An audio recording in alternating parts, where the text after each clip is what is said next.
Well, the story about the conflict goes a long way, many years, and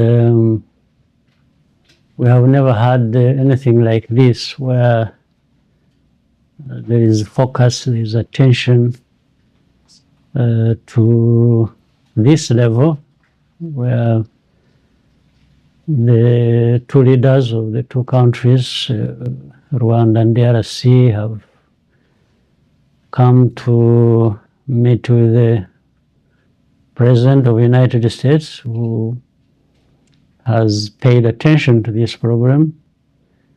And the amount of visibility, energy, maybe pressure, and to resolve this problem has never been like this before.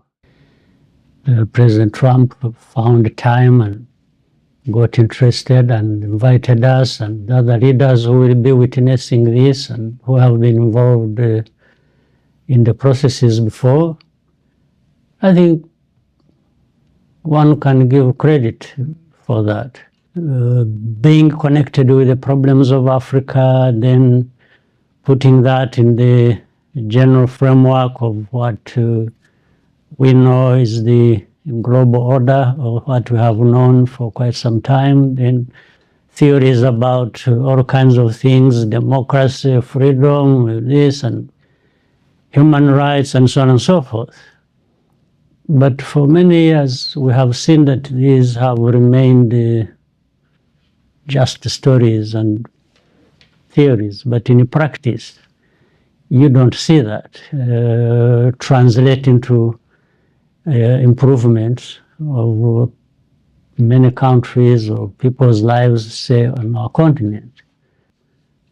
And then the basis on which it is being addressed is also interesting.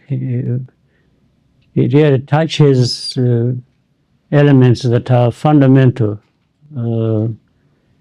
if one wants to address this conflict, starting with understanding the root cause, but also building on the three elements they brought up, which is